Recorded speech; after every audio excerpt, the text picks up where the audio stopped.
તારીખ 7/1/2005 મૌધામાં ટાવરના ઉદ્ઘાટન પ્રસંગે સ્વામી સચ્ચિદાનંદ પરમહંસ ભક્તિ નિકેતન આશ્રમ પેટલાદ દંતાલીવાડાએ કરેલું પ્રવચન. Cassette number 384.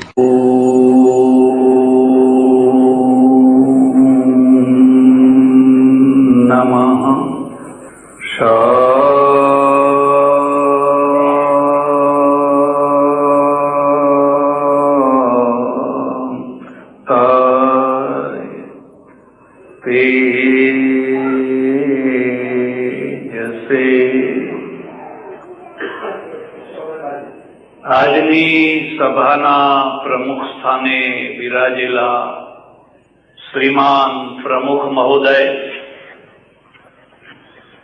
જેમની ઉદાર દેણગીથી મહુધામાં એક સરસ મજાનું ટાવર, એક પ્રવેશ દ્વાર અને વાડી જેવા અનેક નિર્માણો થયા છે, એવા ઉદાર દાતા ભાઈ શ્રી છોટાભાઈ સોમાભાઈ પટેલના પરિવારના બધા સભ્યજનો, મંચ ઉપર બિરાજેલા બધા જ વિશિષ્ટ મહાનુભાવો, સજ્જનો અને બહેનો, માણસોને 4 ભાગમાં વહેંચી શકાય. એક સમુદ્ર જેવા વિશાળ હોય, સમુદ્ર જેવી ઊંડાણ હોય, એક પર્વત જેવા ઉન્નત હોય અને એક ખાબોચિયા જેવા છીછરા હોય, ખાડા જેવા મેંડા હોય. આ જે 4 ભાગ હું કહું છું, શારીરિક રીતે નથી કહેતો, વ્યક્તિત્વની રીતે કહું છું. એક માણસનું શરીર હોય અને એક એનું વ્યક્તિત્વ હોય. ઘણીવાર એવું બને શરીરની સાથે વ્યક્તિત્વનો મેળ ન હોય. અષ્ટાવક્રનું શરીર 8 અંગે વાંકું છે, પણ એની જે બુદ્ધિ છે, જે નોલેજ છે, જે જ્ઞાન છે, એ અગાધ છે. કેટલીક વાર આપણે ભૂલ કરી બેસીએ, માત્ર શરીરને જોઈને જ સમજી બેસીએ કે આ માણસ બહુ સારો છે અથવા આ માણસ બહુ ખરાબ છે. ઘણીવાર એવું બને દેવ જેવી આકૃતિમાં શૈતાન બેઠો હોય અને શૈતાન જેવી આકૃતિમાં દેવ બેઠો હોય. એટલે હું તમને એક ખાસ વાત કહું છું, કદી પણ કોઈ પણ માણસ માટે બહુ જલ્દી અંતિમ અભિપ્રાય ના બાંધી લેશો. અંતિમ અભિપ્રાય બાંધવા માટે સમય અને અનુભવ જોઈએ. ઉતાવળ ના કરશો. યાદ રાખો, સમુદ્રની પાસેથી 2 વસ્તુઓ વ્યક્તિત્વની દૃષ્ટિએ આપણે શીખવાની છે. એક તો સમુદ્ર ઊંડો છે, એટલો ઊંડો છે, એટલો ઊંડો છે, એટલો ઊંડો છે કે એનો કોઈ તાગ નથી લઈ શકતો. મહાપુરુષની પણ આ દશા છે. જે છીછરો માણસ હોય કદી મહાપુરુષ ના થઈ શકે. જે છીછરો માણસ હોય એ કદી સારો રાજનેતા ના થઈ શકે. તમારા અંદર શું ચાલે છે એની જો તરત જ ખબર પડી જાય તો તમે સારા રાજનેતા ના થઈ શકો. તમારું ઊંડાણ એટલું હોય, એટલું ઊંડાણ હોય કે બહુ જલ્દી એનો તાગ ના લઈ શકાય. એટલે એક તો સમુદ્રના જેવા ઊંડા હોય, પણ સમુદ્રના જેવા વિશાળ પણ હોય. તમારી વિશાળતા કેટલી છે? તમે નેરો માઇન્ડ છો, સંકુચિત છો, બહુ નાના વર્તુળમાં જીવો છો. હું તમને એક ખાસ ભલામણ કરું છું, તમે એવા ધર્મનું પાલન ન કરશો જે તમને સંકુચિત બનાવે. જે તમારા મસ્તિષ્કને નેરો બનાવી દે. ધર્મ વિશાળ છે, સમુદ્ર જેવો વિશાળ છે. મને બહુ આનંદ થયો જયારે મેં આ પ્રવેશ દ્વારથી પ્રવેશ કર્યો. કેટલા મુસ્લિમ ભાઈઓ ઉભા હતા હાર લઈને સ્વાગત માટે. પટેલો સ્વાગત કરે એ તો સમજી શકાય, એમનો પ્રસંગ છે, એમના ત્યાં પ્રસંગ છે. પણ મુસ્લિમોને પણ થયું કે આ અમારા મોહલ્લામાંથી પસાર થાય છે, આપણે પણ એમનું સ્વાગત કરવું જોઈએ. આ વિશાળતા છે, અને એ વિશાળતા છે એ જ લોકોને સુખદાયી બનતી હોય છે. જેમ જે ભાઈઓએ, જે પરિવારે આટલું મોટું દાન આપ્યું અને દાન આપીને આ ગામને સુંદર બનાવ્યું, એ પરિવારમાં પણ કેટલી વિશાળતા હશે. પૈસો કમાવો બહુ કઠિન વાત છે. ઘણા લોકો એમ માને છે કે અમેરિકામાં તો ડોલરના ઝાડ ઉગે છે, જઈને નીચે જઈને આમાં હલાવો એટલે ડોલર જ ડોલર પડે છે. હું તો ઘણી વાર અમેરિકા ગયો છું. મારો અનુભવ છે કે પહેલું 1 વર્ષ તો અમેરિકા જનારો રડી રડીને મરી જતો હોય છે. પાછો જતો રહું, પાછો જતો રહું, પાછો જતો રહું, અરે રે હું અહીં ક્યાં આવી ગયો.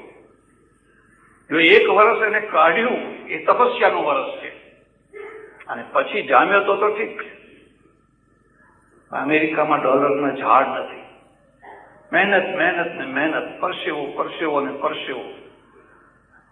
પુરુષ દિવસે કામ કરે છે, સ્ત્રી રાત્રે કામ કરે છે, એકબીજાના મોઢા જોવાનો ટાઈમ નથી મળતો, અને એમ કરી કરી કરી કરીને 2 પૈસા ભેગા કરે છે. એક બીજો મુદ્દો યાદ રાખજો, આપણે ગુજરાતીઓ અને થોડા મારવાડીઓ સિવાય દુનિયાની કોઈ પ્રજા પૈસો બચાવવામાં માનતી નથી. આપણે જ પૈસો બચાવીએ છીએ.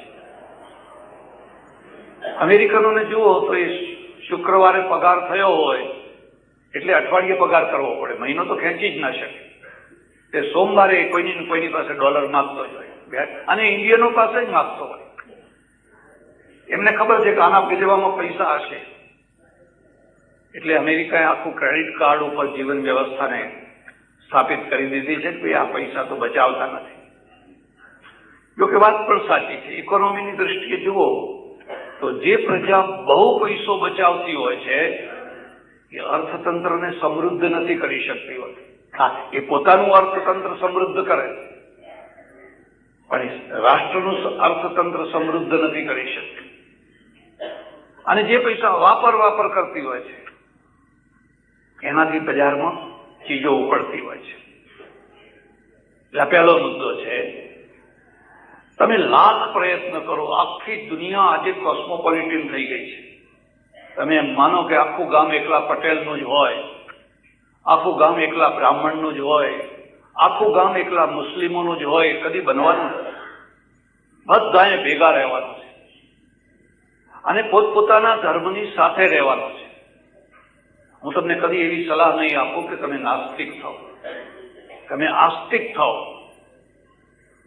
આસ્તિકતા બહુ જરૂરી વસ્તુ છે, પણ તમારી આસ્તિકતા છે તમને નેરો માઇન્ડ ના બનાવી દે, સંકુચિત ના બનાવી દે. મારો એવો નિયમ છે, મને ખબર પડે કે આ સામેનો માણસ જૈન છે તો હું પોતે જ એને જય જિનેન્દ્ર કહું. મને ખબર પડે કે આ સામેનો માણસ મુસલમાન છે તો હું પોતે તેને સલામ આલેકુમ કહું. મને ખબર પડે કે આ સામેનો માણસ સ્વામિનારાયણ વાળો છે તો હું પોતે જય સ્વામિનારાયણ. અમને ઉપનિષદોએ શીખવાડ્યું છે એકમ સત વિપ્રા બહુધા વદંતી. પરમ સત્ય એક જ છે, એક જ છે, પણ લોકો એને જુદા જુદા નામથી બોલે છે. અને જેને નામની એલર્જી હોય એમ સમજવાનું કે નેરો માઇન્ડ થઈ જશે. અમને તો કોઈ એલર્જી નથી, એકનું એક જ તત્વ છે. એવી ઘણી જગ્યાઓ મેં જોઈ છે જ્યાં એકબીજાનો લોકો પ્રસાદ નથી લેતો. વ્યવહારની ખાતર લે ખરા, વાટકીમાં લે ને પેલો જાય પછી કૂતરાને ખવડાવી દે. મારી ત્યાં એક સજ્જન આવ્યા, 4-5 માણસો હતા. હું પ્રસાદનો ડબ્બો લઈને બેઠો એટલે મેં બધાને પ્રસાદ સવારથી ત્યાં સુધી આપ્યા કરું. એક સજ્જને ના લીધો, મને કે ના હું નહીં લઉં. પણ પછી મને લાઈટ ઠીકાને ના કેમ પાડી? મેં કહ્યું, ભાઈ તમે પ્રસાદ કેમ નથી લેતા? મને કે અમે તો અમારો જ પ્રસાદ લઈએ, અમારા સિવાયનો પ્રસાદ અમારાથી લેવાય જ નહીં. તમે એટલે તમારો કોણ ઈષ્ટદેવ કોણ છે? તમે કોને ભજો છો? મને કે કૃષ્ણને. તમે અમે કૃષ્ણને જ ભજીએ છીએ, કોઈ કંસના ફોટા તો રાખ્યા નથી. આ તમે જોઈ શકો છો, બધા કૃષ્ણના જ ફોટા છે. મને કે કૃષ્ણ ખરો, પણ તમારો કૃષ્ણ જુદો ને અમારો જુદો. ઓહો, કૃષ્ણમાંય ભેદ કરો છો? તમારો કેવો જુદો? મને કે અમારો છે ને એ તો મુગટ રૂપ છે. ભગવાન જયારે મથુરા ગયા તો મુગટ મૂકીને ગયા, એમાં જ કૃષ્ણ તત્વ રહી ગયેલું. આ બધું તો પછી એમાં કઈ છે નહીં. મથુરા જાઓ તો મુગટ મૂકતા જાજો, એટલે મુગટમાં જ ભગવાન રહી ગયા છે. શું કરીએ હવે? આ માણસ ખરાબ નથી, એને શીખવાડનારો ખરાબ છે. માણસ ખરાબ નથી, એનું મગજ નાનું બનાવનારો ખરાબ છે. જો એને મગજ બનાવનારો ખરાબ ના હોત તો આવું ના બોલો. એકનું એક છે, રામ એ છે, કૃષ્ણ એ છે. ગાંધીજીએ બહુ પ્રયત્ન કર્યા. ઈશ્વર અલ્લાહ તેરે નામ, સબકો સંમતિ સન્મતિ દે ભગવાન. હવે ઘણા લોકો જયારે જુદી રીતે બોલે છે કે ઈશ્વર અલ્લાહ તેરે નામ, સબકો સંપત્તિ દે ભગવાન. સન્મતિ નહીં, અને સબકોની જગ્યાએ પછી હમકો કહી દે છે. પાછું સબકો કે ત્યાં સુધી તો ઠીક છે, પછી હમકો કહી દે છે. તમારી સામાજિક વિશાળતા, ધાર્મિક વિશાળતા, નોલેજની વિશાળતા એટલી હોય કે આખી દુનિયા એમાં સમાઈ શકે, તમે બધાને પચાવી શકો, તમને કોઈના પ્રત્યે જરાય એલર્જી ના હોવી જોઈએ. અને એ શીખવું હોય તો પેલા સમુદ્રની પાસે શીખજો. ભગવદ્ ગીતામાં એક બહુ સુંદર શ્લોક છે. સમુદ્રમાપ પ્રવિશંતિ યદવત તદ્વત કામાયમ પ્રવિશંતિ સર્વે સશાંતિ માપનોતિ ન કામ કામા. અર્જુન, જેમ બધી નદીઓ સમુદ્રમાં જઈને વિલીન થઈ જાય, એવી જ રીતે તારું વ્યક્તિત્વ, તારો ધર્મ, તારું જીવન એટલું વિશાળ હોય એમાં બધું સમાઈ શકે. હું જયારે બધું શબ્દ કહું છું ત્યારે તમે કોઈ ભ્રમમાં ના રહેશો. શું એમાં દારૂડિયો સમાઈ શકે? દારૂ પીનારો દારૂડિયો માણસ પણ એમાં સમાઈ શકે? હું હા પાડું છું. મને એક માણસે કહ્યું, મને કે તમને નવી લાગશે, મારા આશ્રમમાં 4-5 દિવસે એક આંધળો માણસ આવે છે. પહેલા એને બહુ મજૂરી કરી, બહુ મજૂરી, કાળી મજૂરી કરી, આંધળો છે. હવે મજૂરી થતી નથી, ફાટેલા તૂટેલા કપડા, અને આવીને ઉભો રહે એટલે હું એને 5 રૂપિયા આપું. ગામના જ એક માણસે કહ્યું, મહારાજ આ દારૂ પી જશે. મેં કહું, પીવા દો. તો કે ગુજરાતમાં તો દારૂ બંધી છે, એટલે કોઈ એવું બને નહીં. અને કે આવું તમે કહો છો? ને કહો, જો સાંભળ, આ માણસ દારૂ પીને 2 કલાક, 1.5 કલાક, 3 કલાક કદાચ નિશામાં આવી જતો હશે અને બડબડ કરતો હશે.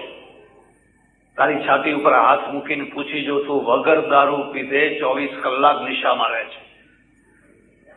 જયારે જુઓ ત્યારે વગર પીધે. અને કે વાત તો સાચી છે. તમને કોઈને ખબર હોય કે ના હોય, ગુરુ નાનક દેવ છે ને, એમણે બહુ ભ્રમણ કર્યું, બહુ ભ્રમણ કર્યું. અને હું તમને ભલામણ કરું છું, જો ભગવાને તમને 2 પૈસા આપ્યા હોય તો દુનિયા જોવા જેવી છે. જેમ જેમ તમે દુનિયા જોશો એમ એમ તમે વિશાળ થતા જશો. પૈસા ના આપ્યા હોય તો વાત જુદી છે. દુર્ભાગ્ય એ છે કે અહીંના ધર્મગુરુઓ ભ્રમણ કરતા અટકી ગયા. ના બ્રાહ્મણો બહાર ગયા, ના જૈનો બહાર ગયા. બહાર ગયા તો ખાલી બૌદ્ધો બહાર ગયા. અને જે બૌદ્ધો બહાર ગયા એમને અડધી દુનિયામાં બૌદ્ધ ધર્મની સ્થાપના કરી દીધી, અડધી દુનિયામાં. એટલે નાનક દેવજી છે એ ફરતા જ રહ્યા. અને હું એમ માનું છું કે મારા 3 ગુરુઓ છે, 3 ગુરુઓ. મેં એક પુસ્તકમાં લખ્યું છે. મારો પહેલો ગુરુ છે વાંચન છે. વાંચો, વાંચો, વાંચો, પુસ્તકો વાંચો. એમાં કેટલા કેટલા મહાપુરુષો બેઠેલા છે. બીજો ગુરુ છે ભ્રમણ કરો. ચરઈ વેતી, ચરઈ વેતી, ચરઈ વેતી. જુઓ, જુઓ, ફરો.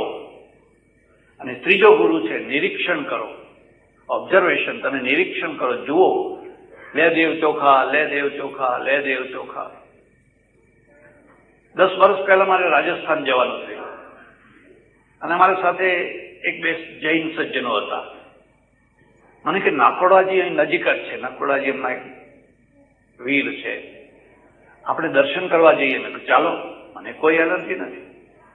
હું કૃષ્ણના દર્શન કરું, રામના કરું, માતાજીના કરું, શિવના કરું, મહાવીર સ્વામીના કરું, બુદ્ધના કરું, અને કોઈ પીર બાપજીની દેરી હોય તો એનાય કરું.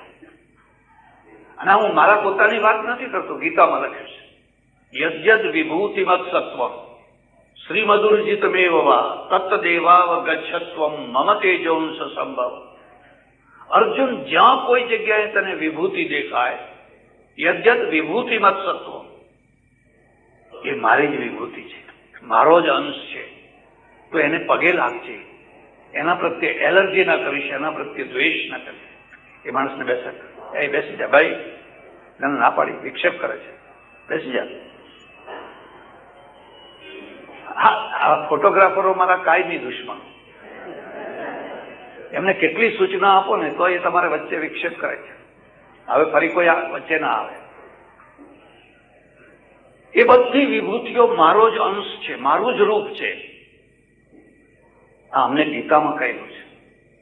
ચાલો આપણે નાકોડાજી દર્શન કરવા જઈએ, કશો વાંધો નથી મને. પછી અમે તો ગયા. બહુ સરસ મંદિર, બહુ સુંદર, બહુ સરસ. તમારા અંદરથી જો એલર્જી નીકળી જાય તો આખી દુનિયા સરસ જ સરસ છે. પણ જો તમારા અંદર કોઈ મૂંડાણમાં બેઠેલી એલર્જી હશે તો તમે જીવતા જીવતા દુઃખી થઈ જશો. બધું બગડી ગયું છે, બધું બગડી ગયું છે, બધું બગડી ગયું છે, પહેલા બહુ સારું હતું, પહેલા બહુ સારું હતું. આવું ઘણા લોકો કહેતા હોય. એમને ખબર નથી કે પહેલા કોદરી ખાતા લોકો, કોદરીને બાવટાનું ઠેકાણું નતું. પાછું ફરી એ દિવસોમાં પાછું તમારે જવું છે. બધું સારું છે, બધું સારું છે. અમારે દંતાલીમાં એક વર્ષમાં 70 વાર આખું ગામ જમે છે. અઢારેનાથ 70 વાર. ડોલરના હિસાબે, અમેરિકાના હિસાબે, કઈ ખેતીના હિસાબે નહીં. ખેતીવાળા શું કરે બિચારા, એમને તો ઉતરેલો ચહેરો હોય. એટલે તમે કદી પણ નકારાત્મક વિચાર રાખશો તો પોતે દુઃખી થઈ જશો. અમે બધે ફર્યા, જોયું. એક દિવાલમાં કાળી મૂર્તિ, એના હાથમાં શસ્ત્ર, અને એક જૈન સજ્જન છે એને ચાંદલા કરે. મેં કહ્યું આ જૈનોની મૂર્તિ નથી, જૈનોની મૂર્તિની પાસે શસ્ત્ર ના હોય, અને અમારી કોઈ મૂર્તિ શસ્ત્ર વિનાની ના હોય. આપણી કોઈ મૂર્તિ શસ્ત્ર વિનાની ના હોય. એ હિન્દુઓ એમ સમજો કે આપણી મૂર્તિ શસ્ત્ર ધારણ કરે છે એટલે આપણે હવે કશું ધારણ કરવાની જરૂર. પ્રજા બધી શસ્ત્ર વિનાની થઈ ગઈ. મેં જૈન સજ્જનને પૂછ્યું, મેં કહ્યું ये कौन से भगवान है आप जो तिलक कर रहे हैं, ये कौन से भगवान है?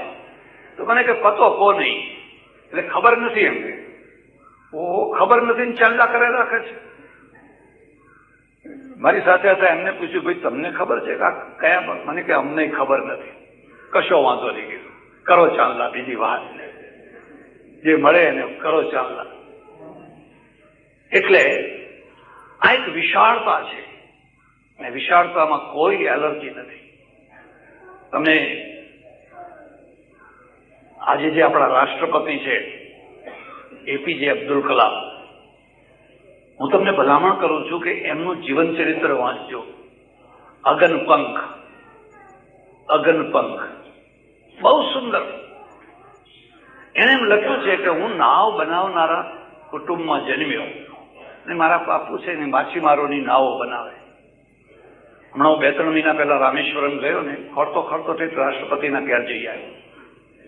બિલકુલ સાદું મકાન છે, મોહલ્લો બધો મુસ્લિમો સાદો છે, કઈ એવો અતિશય ભવ્ય. એમના ભાઈ કે કોઈ હતા, મને કે આવો બેસો. બેઠા થોડી વાર. અમારો પરિવાર છે આ માછીમારોની નાવો બનાવતો. એટલે બહુ સામાન્ય માણસ, પણ એમની ભાઈબંધી છે રામેશ્વર મંદિરના શાસ્ત્રી સાથે. રામેશ્વર મંદિરના જે શાસ્ત્રીજી, એ શાસ્ત્રીજી સાથે બેની જો એક બ્રાહ્મણ છે ને એક મુસલમાન છે, પણ બે બેસે છે, હૃદય ખોલીને વાતો કરે છે. એમણે પુસ્તકમાં શાસ્ત્રીજીનો ફોટો મૂક્યો છે. આ શાસ્ત્રીજીએ મારા બાપુને કહ્યું, આ છોકરાને ભણાવો, આ છોકરાને ભણાવો, આ છોકરાને ભણાવો, જરૂર પડશે તો હું પૈસા આપીશ, પણ આને ભણાવો. અને એને બહુ આભાર સાથે કહ્યું છે, જો અમને શાસ્ત્રીજી ના મળોત તો કદાચ હું આ દશાએ ના પહોંચ્યો હોત. મને આટલે સુધી પહોંચાડનાર એ રામેશ્વરમ મંદિરના શાસ્ત્રી છે. એક બીજી વાત હું તમને કહું છું, કોઈ પણ માણસ છે એની મહાનતાને માપવી હોય તો તમારે એ જોવાનું કે એ ઉપકાર કોને કેટલા યાદ કરે છે. જેણે કોઈએ પણ એનો ઉપકાર કર્યો હોય એને કેટલા યાદ કરે છે. એવું તો બને જ નહીં તમારા ઉપર કોઈએ ઉપકાર કર્યો જ નથી, એવું તો કદી બને નહીં. આ મૌદામાં ખબર નહીં કોઈએ પુસ્તકો લઈ આપ્યા હશે, કોઈએ ફી ભરી આપી હશે, એમ હમણાં કહ્યું એમ કોઈએ કપડાં લઈ આપ્યા હશે, પણ તમે યાદ કરો તો. અને જો તમે યાદ ના કરો તો તમે કરોડાધિપતિ હોવ કે ગમે તેવા હોય તો નિમ્ન માણસ છો, નહીં હલકા માણસ છો, એહસાન ફરોશ છો. એને યાદ કરો. અમારી બાજુમાં જ એક ગામ છે, અને મારા ઓળખીતા રિટાયર્ડ થયેલા પ્રિન્સિપલ મને કે સ્વામીજી એ ગામમાં મેં એક આવો હોલ બનાવ્યો છે, આટલો મોટો નહીં, જરા નાનો, તમે એનું ઉદ્ઘાટન કરવા આવશો? મેં કહ્યું જરૂર આવીશ. અને એ પ્રવચન કરવા ઉભા થયા. પ્રવચન કરતા કરતા ધ્રુસકે ને ધ્રુસકે રડી પડ્યા. પટેલ ધ્રુસકે ને ધ્રુસકે. કેમ રડી પડ્યા? એમણે કહ્યું, મેં જયારે SSC પાસ કર્યું અને કોલેજમાં દાખલ થયો, પણ કોલેજમાં પીરિયડમાં હાજરી આપવા જ ના જાઉં. પ્રોફેસર સારા હતા, એણે પૂછ્યું, છોકરા તું આવતો કેમ નથી, તારી હાજરી કેમ નથી? કે સાહેબ હું કેવી રીતે આવું? બધા છોકરાઓ બૂટ પહેરીને શૂટ પહેરીને આવતા હોય, મારી પાસે ચંપલનું ઠેકાણું નથી, હું લેંઘો પહેરીને ફાટેલા સ્લીપર પહેરીને હું કેવી રીતે આવું? કેટલું ખરાબ દેખાય. મારા ખભા ઉપર હાથ મૂકીને કે ચિંતા ના કર, ચાલ મારી સાથે. એમણે મને બૂટ અપાવ્યો, પાટલું અપાયું, શર્ટ અપાયું, અને રડી પડ્યા ધ્રુસકે ને ધ્રુસકે. આ પ્રોફેસર જો મને ના મળ્યા હોત તો હું કદાચ કોલેજ ના કરી શક્યો હોત. કોઈ એવો માણસ નથી જેના જીવનમાં કોઈએ ઉપકાર ન કર્યો હોય, પણ માણસ ખાનદાન એ છે કે એને યાદ કરે, એને યાદ કરે. અને યાદ કરવાનો સમય ક્યારે છે? જ્યારે તમે સુખી થાઓ ત્યારે, જ્યારે તમે ઊંચાઈએ પહોંચો ત્યારે. ત્યારે યાદ કરીને એને જરૂર યાદ કરો. 5-6 દિવસ પહેલા જ મારે એક ફંક્શનમાં જવાનું થયું. અમેરિકાથી આવેલા ચૌધરીભાઈ 40,000 માણસનો જમણવાર, 40,000 માણસ. અને એને પોતાના પ્રવચનમાં કહ્યું, મારે મારા જૂના પ્રાથમિક શાળાના શિક્ષકોને શાલ ઓઢાડવી છે. હવે એ શિક્ષકો વૃદ્ધ થઈ ગયેલા, રિટાયર્ડ થયેલા, સામે બેઠેલા એ બધાને ઉપર, મારા થોડા ઓળખીતા હતા, ઉપર બોલાવ્યા અને પ્રેમથી બધાને સારામાં સારી શાલ ઓઢાડી. મારું હૃદય ગદગદ થઈ ગયું. શાલની કિંમત નથી, તમે યાદ કરો છો એની કિંમત છે. તમે યાદ નથી કરી શકતા. એ શિક્ષકે એકડો ઘૂંટાવેલો, કોઈએ બીજી, કોઈએ 5મી, કોઈએ 6ઠી, કોઈએ 7મી ભણાવેલી. એ માણસે કહ્યું, હું તો ભેંસ ચારતો હતો. ચૌધરીઓમાં ભેંસો હોય, આપણું દંડેકડું લઈને અમે છોકરા બધા ભેંસો ચરાવવા જતા હતા. પણ પછી અમેરિકા જવાનું થયું ને, ઓહો પૈસો પૈસો પૈસો. હવે મારે આ શિક્ષકોને યાદ કરવા જોઈએ. હું તમને ભલામણ કરું છું, ગાંધીજીનું જીવન ચરિત્ર વાંચજો. એમણે એકે એક માણસને યાદ કર્યા. ભલું થજો એ સંસ્કૃતના શિક્ષકનું કે એને મને ફરીથી સંસ્કૃત ભણાવવાનું શરૂ કર્યું અને મને આ ગીતા સમજતો કરી દીધો. તમે તમારા ઉપકારકોને કેટલા યાદ કરો છો? અને જો નથી કરતા તો બીજી રીતે તમે ભલે ગમે એટલા ઊંચા હોવ, પણ માનવતાની દ્રષ્ટિએ તમે એહસાન ફરોશ કૃતજ્ઞ છો. એટલે તમારી પાસે વિશાળતા હોય છે, અને વિશાળતા સમુદ્રની પાસે છે. અર્જુન જેમ બધી નદીઓ જઈને સમુદ્રમાં સમાઈ જાય છે, સમુદ્રને કોઈ એલર્જી નથી. પાછી જા, પાછી જા, મારે તારી જરૂર નથી તો પાછી જા, પાછી જા, એવું સમુદ્ર કોઈને કહેતો નથી. એમ માણસ પણ એક એવી ઊંચાઈએ પહોંચે, એવી વિશાળતાએ પહોંચે, પછી એની વાતમાં આખી દુનિયા આવી શકે.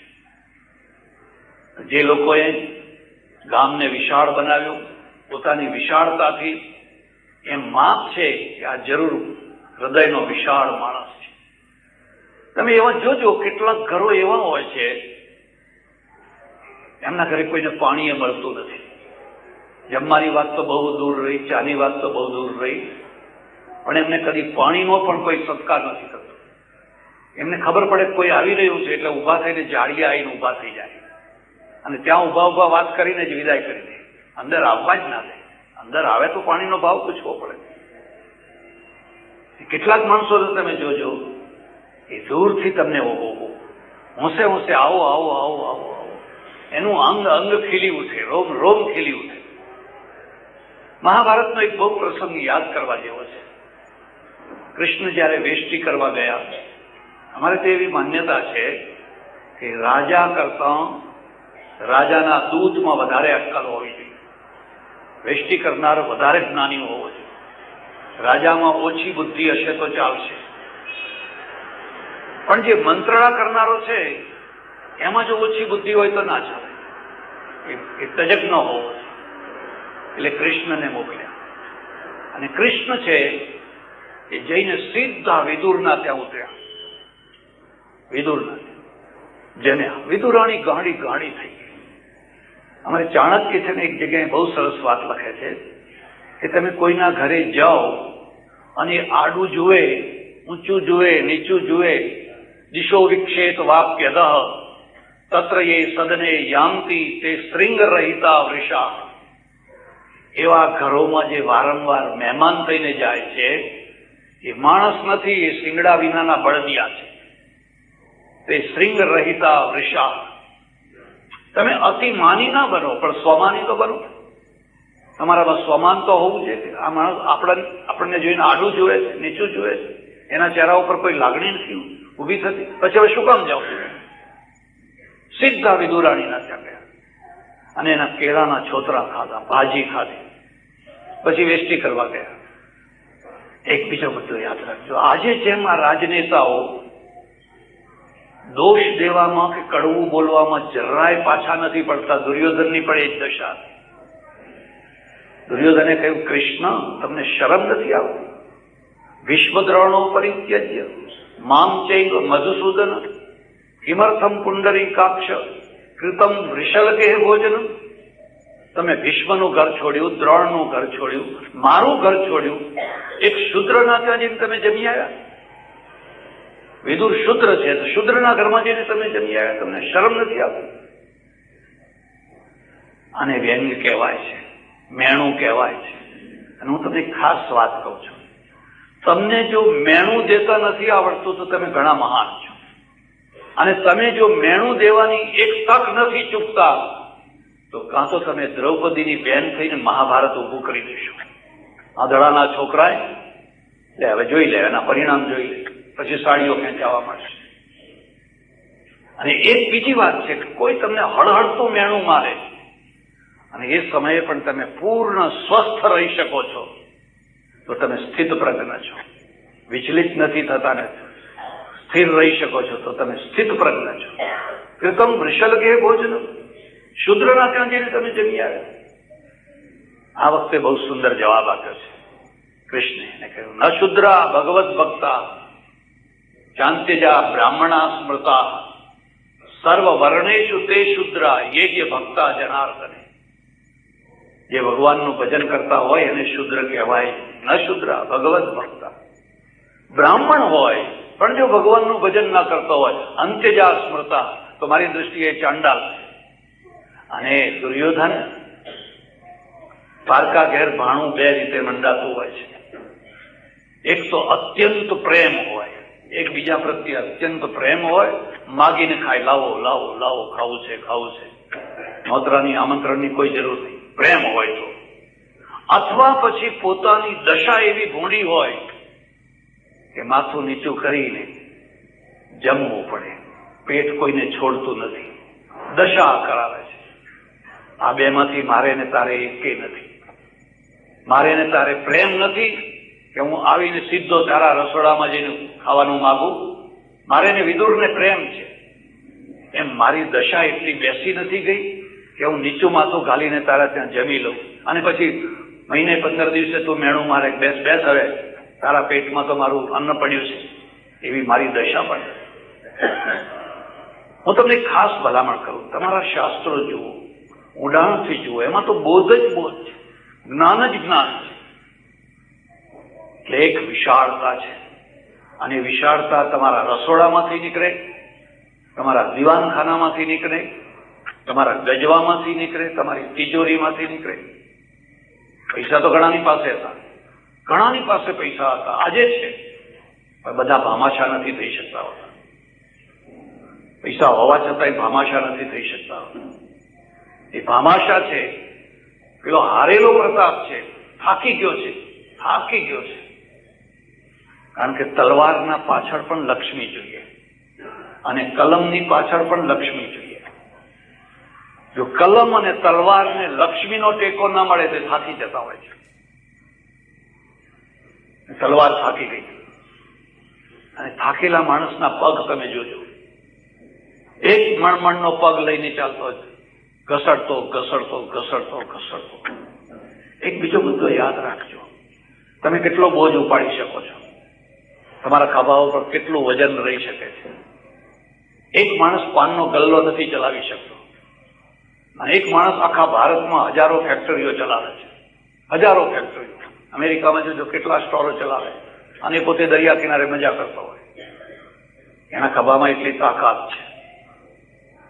તમારી પાસે કેટલી શક્તિ છે કે તમે કેટલું ઉપાડી શકો છો.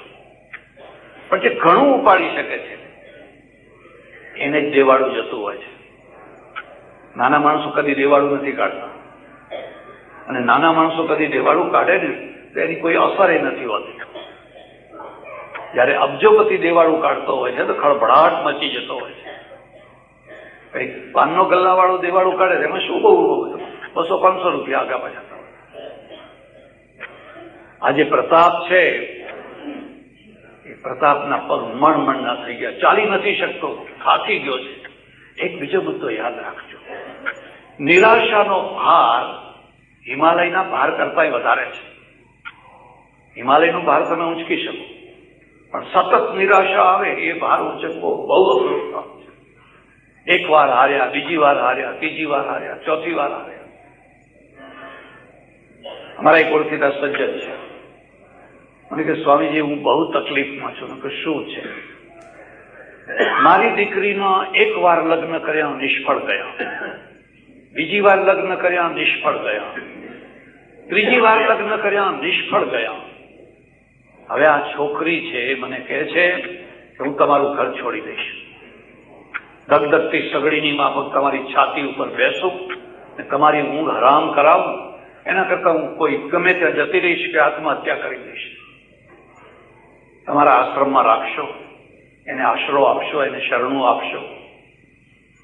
કેટલી મોટી નિરાશા છે, કેટલી મોટી હતાશા છે. નિરાશાનો ભાર છે હિમાલય કરતા વધારે છે. અને હું તમને એક ખાસ ભલામણ કરું છું કે આવા નિરાશ માણસોને આશા આપજો, આશાનું ટોનિક આપજો. એ જીવી જશે. એને વધારે નિરાશ ના કરશો, એને વધારે હતાશ ના કરશો. મણમણના પગ લઈને જાય છે અરાવલીના ડુંગરોમાં, સૂકા ડુંગરો, અને પેલું ભામાશા પાછળ આવે છે, પાછળ. એક બીજો મુદ્દો યાદ રાખજો, તરતા જહાજને તો બધી આખી દુનિયા પૂજે, ડૂબતા જહાજને કોણ તારે? રાજકારણ કેવું છે? જેની જીપમાં પંચર પડ્યું હોય એની જીપ છોડી દેવાની, જેની જીપ તાજી માજી હોય એના ઉપર જઈને બેસી જવાની. જીપો બદલતા આવડવું જોઈએ. ભલે સરકાર ગમે એવા કાયદા કરે, પણ એટલું યાદ રાખજો કે આ કદી પણ ભરોસાપાત્ર માણસો નથી હોતા. ક્યારેક કોને બદલી નાખે કઈ કહેવાય, પ્રતાપ ઉભારો, પ્રતાપ ઉભારો, પ્રતાપ ઉભારો. પ્રતાપે આમ પાછા વળીને જોયું તો ભામાશા આવી રહ્યો છે. કેમ ભામાશા? ઉભા રહો, મારી લક્ષ્મી અને તમારું તલવાર, આ તલવાર ને લક્ષ્મીનો સરવાળો કરો. તલવાર વિનાની લક્ષ્મી લૂંટાઈ જશે અને લક્ષ્મી વિનાની તલવાર થાકી જશે. બેયનો સરવાળો કરો. તમે તમારા માટે નથી જીવતા, તમે દેશ માટે જીવો છો, ધર્મ માટે જીવો છો, સંસ્કૃતિ માટે જીવો છો. અને ઇતિહાસ સાક્ષી છે, જો ભામાશાની લક્ષ્મી પ્રતાપને ના મળી હોત તો જે પ્રતાપે પાછળથી રૂપ કાઢ્યું એ ના કાઢી શકાય. કઈ ભામાશાની વિશાળતા છે. ભામાશા જેવા તો બીજા કેટલાય હતા, કેટલાય હતા. કોઈ કહેતા ના હો, આ ડૂબતું જહાજ છે, આપણે ભલા અને આપણા મોગલો ભલા. કુર્નિશ કરો, લડી લડીને નમસ્કાર કરો, ઉગતા સૂર્યને પૂજો, આથમતાને નહીં. અને આથમતા સૂર્યને પૂજો, અને અમર થઈ ગયો.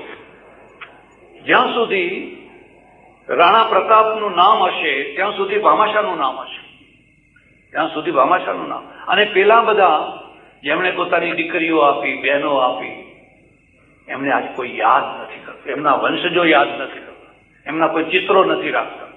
ચિત્રો તો પ્રતાપના રહેતા હોય છે. એટલે એક તિજોરીની વિશાળતા હોય છે. ભગવાને તમારી તિજોરીમાં કેટલો પૈસો મૂક્યો છે, પણ વિશાળતા છે, વિશાળતા નથી.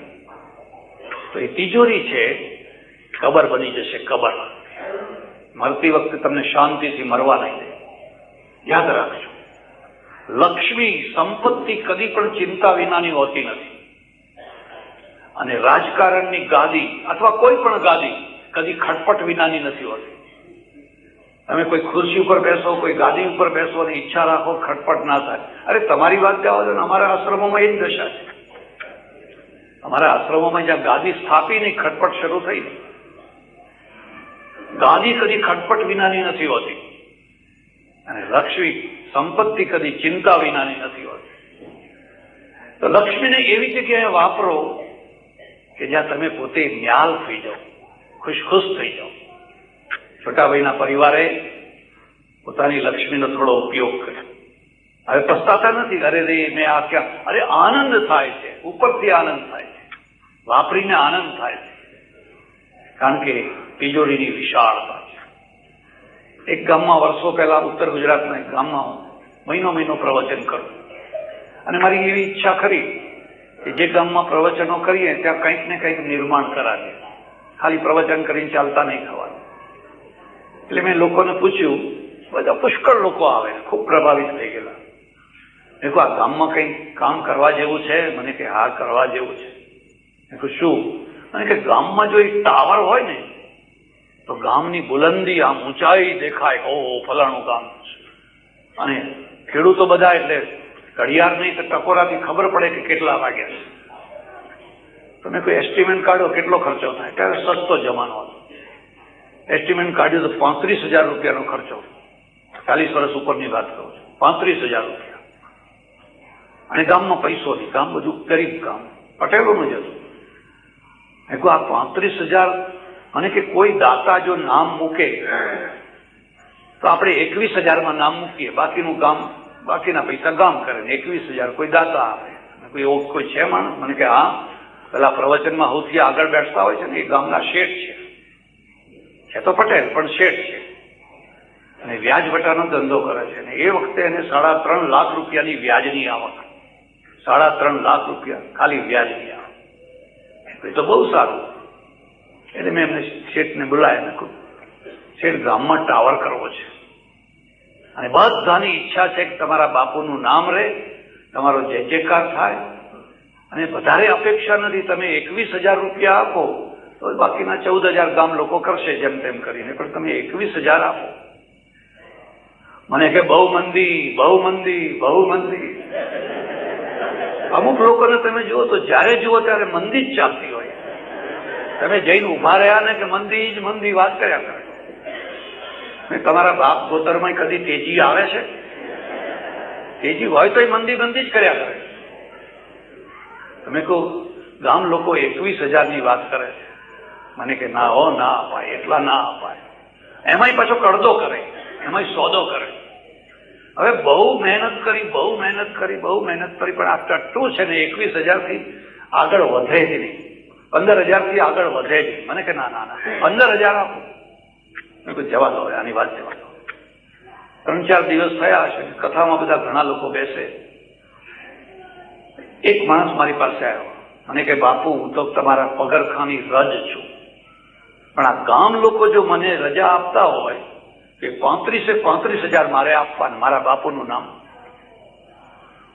મેં કહ્યું આ સાચો માણસ છે. ઘણા લોકો એવા બોલે ખરા, તાળીઓ પડાવે, પણ કોણ આપે? પછી સભામાં તાળીઓ પકડાવે, બોલવામાં શું જાય? 2-4 માણસોને પૂછ્યું. મેં કહ્યું આ માણસ, મને કે મર્દનો પૈસો નથી એની પાસે, પણ મર્દનો દીકરો છે. મેં કહ્યું આપણે મર્દના દીકરાને ખોળવા છે? આપણે કે બહુચરાજી માતાના ભક્તો થોડા ખોળવા છે?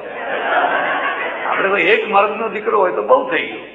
મને કે છે મર્દનો દીકરો. એનો જય જયકાર થઈ ગયો. અને 2-3 વર્ષમાં ફરી આવ્યો તો જોયું તો ટાવર ઉભો થઈ ગયો. ધામ ધામ ડંકા પડે. યોગાનું એવું બન્યું એવું કે એ ટાવરની બાજુમાં જ પેલા શેઠનું ઘર, બાજુમાં જ પેલું શેઠનું ઘર. મારી પાસે આવ્યા, મને કે રાત્રે ઊંઘ નથી આવતી, 2 એટેક આવી ગયા છે. મેં કહું ચિંતા ના કરો, હવે એક જ બાકી છે. ચિંતા ના કરો, હવે એક જ બાકી છે. પેલા ટકોરા પડે ને એટલે એમનો જીવ ઊંચો થઈ જાય. હા, એટલે પેલા એ ડંકા વગાડી દીધા. એ મારી પાસે આવ્યો. મેં કહું આ 35,000 તે કાઢ્યા ક્યાંથી? મને કે મારો વાલો કેટલો છે, પહેલા જ વર્ષે મને જીરું અને વરિયાળીમાં એટલા પૈસા આપ્યા કે 35 નીકળી ગયા મારે. જીરું ને વરિયાળી બહુ થાય છે. તારું કીધું ચાલો હવે આ વખતે કંઈક બીજું કરીએ. મેં કહ્યું શું કરશું? તો મને કે ગામમાં છે ને બાળ મંદિર નથી, છોકરા બિચારા બધા ભણતા નથી, બાળ મંદિર કરીએ. ત્યારે મોંઘવારી થોડી વધી ગઈ અને કે 41,000 રૂપિયા ખર્ચો થાય. ના શેઠ જો 31 આપે તો આપણે એમની માતાનું નામ રાખીએ. પાછા શેઠને બોલાવ્યા. કહ્યું ભાઈ જો પેલી વાર તમે ચૂકી ગયા 21માં, હવે આ 31માં બોલો માનું નામ રાખવું છે? મને કે બહુ મંદી. પાછું ઘોડું માંડ 21 થી શરૂ થતા 25 આવીને અટકી ગયું. એને પાછો પેલો આવ્યો. મને કે જો બાપુ ગામ લોકો મને રજા આપતા હોય તો આપણા 41 આપણા તરફ, અને એને બાળ મંદિરે બાંધી દીધો. પેલાની પાસે તિજોરી છે પણ વિશાળતા નથી, આની પાસે તિજોરી નથી પણ વિશાળતા છે. એમાં આટલો મોટો ફરક છે. એકના ડંકા રાત્રે વાગે છે ઢમ. એ ડંકા શાના સમયના નથી, એ કીર્તિના ડંકા છે. એ કીર્તિના ડંકા ઢામ ઢામ, છોટાભાઈના નામે કે કોઈના નામે કીર્તિના ડંકા. અને પેલા શેઠ જાગી ઉઠે છે, એ ડંકો હવે ત્રીજો એટેક આવવા દે, હાથ ઘસતો મરવાનો છે. હું શરૂમાં ચડોતરમાં આવ્યો, દંતાલીમાં આશ્રમ બનાવ્યો, આખા ગામના છોકરા બધા રમવા રમે, બધા આશ્રમના ચોકમાં બધા રમે. હું બેઠો જોઉં, મને આનંદ આવે. પણ એક વાત વારંવારમાં બોલે, શું કોઠા. હું વિચાર કરું કે આ કોઠા કેમ બોલતા હશે? કઈ ગળે ના ઉતરે કે બીજું કઈ નહીં, શું કોઠા એવું કેમ બોલતા હશે? પછી લાઈટ થઈ. મારે આશ્રમના બહાર જ કોઠીનું એક ઝાડ છે, કોઠીનું, અને ત્યાં કોઠા લાગ્યા હોય એટલે કોલેજના છોકરાઓ બધા પથરા મારે. કોઠાને વાગે ખરો તો કોઠું આમ હાલી પડે નહીં, આમાં હાલે ખરું પણ પડે નહીં. અને મને લાઈટ થી ઓહો ઘણા માણસો કોઠા જેવા હોય છે. તમે જઈને ઉભા રહો, કાકા આપણે હાઈસ્કૂલ કરવી છે, આપણે આ ટાવર કર. શું કોઠા? તમે ગમે એટલા પથરા ફેંકો ને એ કદી પડવાનું જ નથી. આ બાજુમાં બધા આંબાના ઝાડ છે, હજુ ઘણા નીકળી ગયા. એક કેરી વાગે એટલે એક પથરો વાગે એટલે કેરી નીચે. એમાં કેટલો ફરક છે. એટલે કેરીનો રસ નીકળે છે અને કોઠાને કચરીને ચટણી બનાવે છે. જો વધારે ખાવ તો દાંત અંબાઈ જાય, પાછા દાંત ખાટા થઈ જાય. તમે સમજી શક્યા હશો. કેટલાક લોકો કોઠા જેવા હોય, પૈસાદાર હોય, બાકી કોઠા જેવા હોય, એક પૈસો તમને ના આપે. કેટલાક પેલા આંબા જેવા હોય, જરાક વાત કરીને વાત તૈયાર. એટલે એક છે સમુદ્રના જેવી વિશાળતા હોય, એનું બધું જ વિશાળ છે, એનું હૃદય વિશાળ છે. એના ઘરે બે મહેમાન પોસાઈ શકે છે, કોઈ આવેલો માણસ રહી શકે છે, અને કશું બોલ્યા વિના એ બધાને સારી રીતે લાઈને લગાડે છે. એક એવો માણસ હોય છે. અને એક માણસ એવો હોય છે કે નેરો માઇન્ડ હોય છે, બિલકુલ નેરો માઇન્ડ. એનું મગજ સાવ નાનું છે, એની તિજોરી નાની છે, એનું ગજવું નાનું છે, એની ચપટી નાની છે, એનું બધું જ નાનું છે. એક માણસ સમુદ્રના જેવો ઊંડાણ વાળો હોય છે. કેટલી ઊંડાણ, કેટલું ઊંડાણ, કેટલું ઊંડાણ. અમારે ચાણક્ય લખ્યું છે, ગંડુષ જલ માત્રેના સરફરી ફરફરાયતે અગાધ જલ સંચારી વિકારી નૈશરોહિતા. આ સમુદ્રની અંદર ફરનારો પેલો મહાન મોટો મગરમચ્છ છે, તમે જોજો એનામાં જરાય વિકાર નથી, બહુ શાંતિથી ફરે છે. અને